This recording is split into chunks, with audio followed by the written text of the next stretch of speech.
कृष्णं नारायणं वन्दे कृष्णं वन्दे व्रजप्रियं कृष्णं द्वैपायनं वन्दे कृष्णं वन्दे प्रथासुतं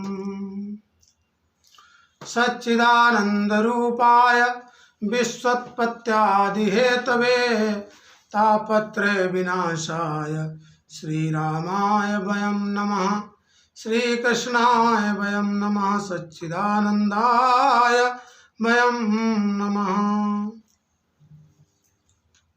एक समय जो है की बात है, नैमिषारण्य क्षेत्र में, नैमिषारण्य जो है बहुत ही पवित्र क्षेत्र है और जहाँ 88,000 ऋषियों ने तपस्या की और भगवत प्राप्ति की। उसी पवित्र भूमि पर शौनकादि ऋषियों ने मिलकर जो है सूत जी से प्रार्थना की कि हे महाभाग, हे परम संत शिरोमणि, कलयुग में ऐसा कौन सा साधन है जिससे व्यक्ति को परम शांति प्राप्त हो और व्यक्ति का जो है परम कल्याण हो। इस प्रकार सभी ऋषियों ने मिलकर जब सूत जी से प्रार्थना की तो सूत जी कहने लगे कि शौनक जी, हमें विदित है कि आप भगवान श्री कृष्ण के परम भक्त हैं और आप इस प्रश्न के माध्यम से हमसे जो है भगवान की ललित लीलाओं का श्रवण करना चाहते हैं।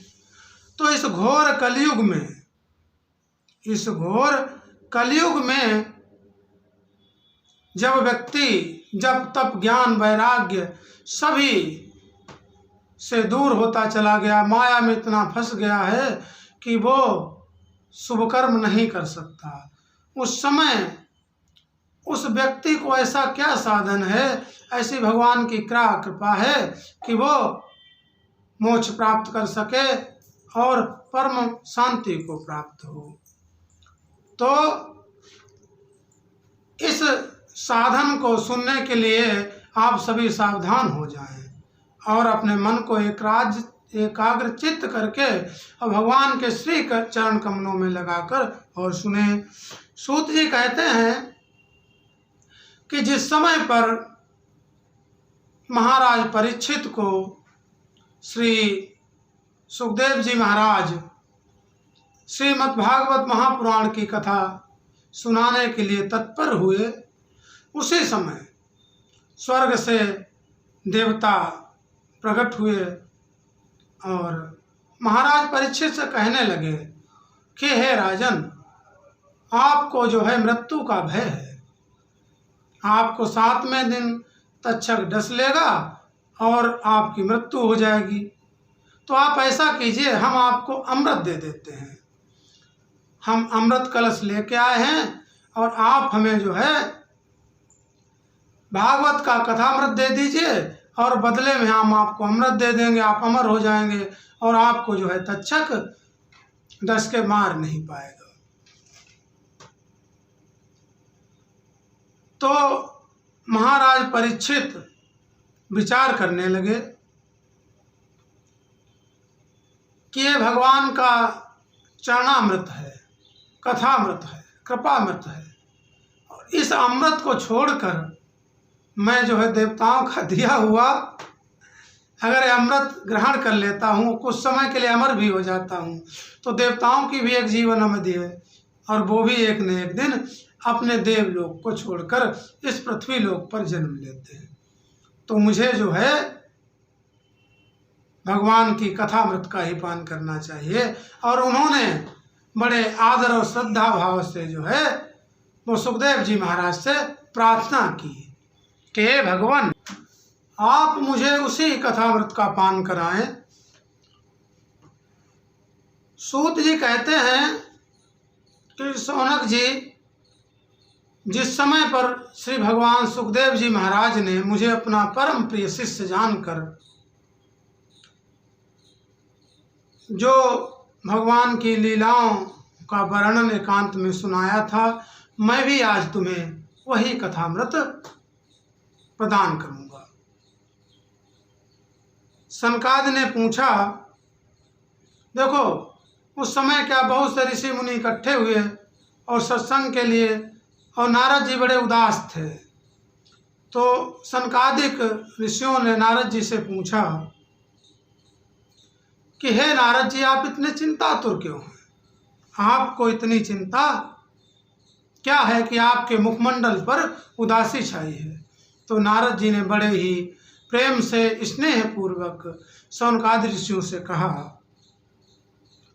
कि मैं पृथ्वी लोक को सर्वोत्तम लोक समझकर यहाँ विचरण करने के लिए आया था, क्योंकि इसी लोक में जो है परम शांति और परम भक्ति प्राप्त होती है। उन्होंने कहा कि कभी यहाँ सत्य, तप, शौच, दान आदि चारों धर्म थे, धर्म के चारों चरण थे।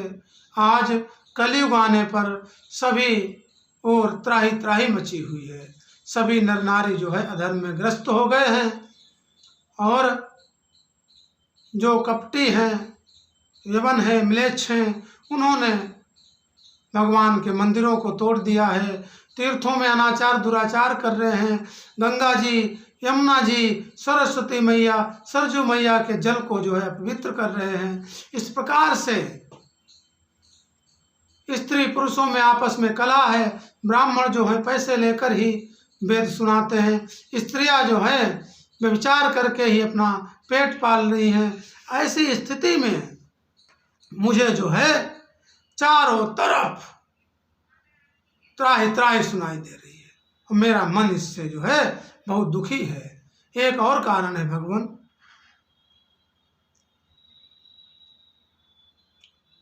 एक समय मैं यमुना जी के तट पर पहुंचा, तो वहां मैंने देखा एक तरुणी स्त्री जो है वो बैठी हुई है, उसके पास ही दो वृद्ध पुरुष अचेत अवस्था में पड़े हैं, और उस तरुणी स्त्री चारों तरफ नजर फैला के देख रही है। कभी उसके चारों तरफ हजारों लाखों स्त्रियां पंखा झुलाती थी, उसकी सेवा करती थी। आज उसके पास दो वृद्ध पड़े हैं, वो उन्हीं वृद्धों को देखकर आकाश की तरफ कभी देखती, कभी यमुना जी के जल की तरफ देखती, कभी इधर उधर देखती है, और बड़ी दुखी हो रही है। जब मैं उस युवती के पास गया तो उस युवती ने मुझसे कहा, अजी महात्मा जी, भो भो साधो क्षणं तिष्ठ मचिन्तामपि नाशय दर्शनम तव लोकस्य सर्वथा गहरम परम। हे महात्मा जी, जरा क्षण भर के लिए यहाँ रुकिए और मेरे कष्टों को, मेरी चिंता को नष्ट कीजिए, क्योंकि आपके दर्शन मात्र से ही सभी चिंताएं दूर हो जाती हैं। बहुधा तव व्याख्येन दुख शांतिर्भविष्यति यदा भाग्यम भवेद भूरि भवतो दर्शनम तदा। आपके वचनों से मेरे दुख की भी बहुत कुछ शांति हो जाएगी। मनुष्य का जब बड़ा भाग्य उदय होता है तभी आपके दर्शन होते हैं। तो नारद जी ने कहा, काशी तुम काविमो चेमा नार्या का पद्मलोचना बद देवी सविस्तारम स्वस्थ दुखस्य कारणम।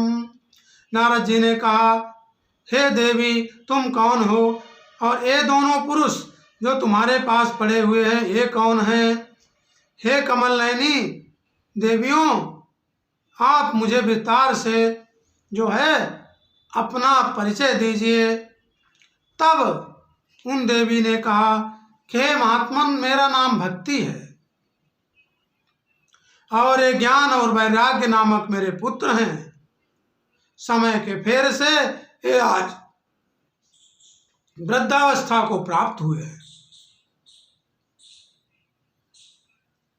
और ये देवियां गंगा जी आदि नदियां हैं जो आप मेरे चारों तरफ देख रहे हैं, ये सभी देवियां हैं और सभी मेरी सेवा करती हैं, परंतु इसके बावजूद मुझे जो है सुख और शांति नहीं है।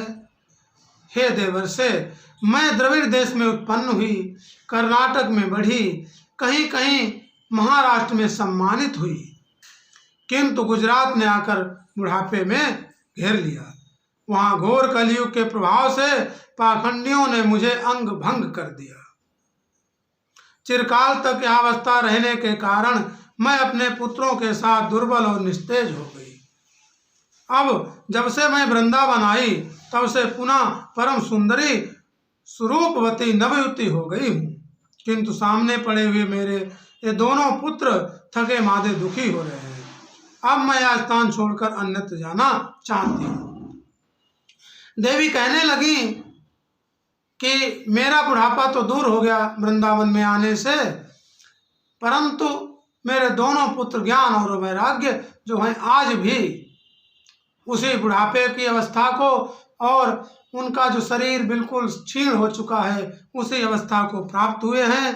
अब मैं तो तरुणी हूँ, मैं जवान हूँ और मेरे दोनों पुत्र जो हैं वृद्ध हैं। इस अवस्था में मुझे बड़ी अशांति होती, बड़ा दुख होता है, इसीलिए मैं ये जगह छोड़कर कहीं अन्यत्र जाना चाहती हूँ।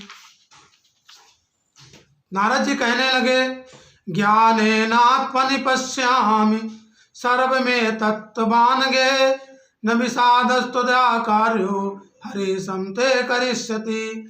हे साध्वी, मैं अपने हृदय में ज्ञान दृष्टि से तुम्हारे संपूर्ण दुख का कारण देखता हूँ। तुम्हें विषाद नहीं करना चाहिए, श्री हरि तुम्हारा कल्याण करेंगे।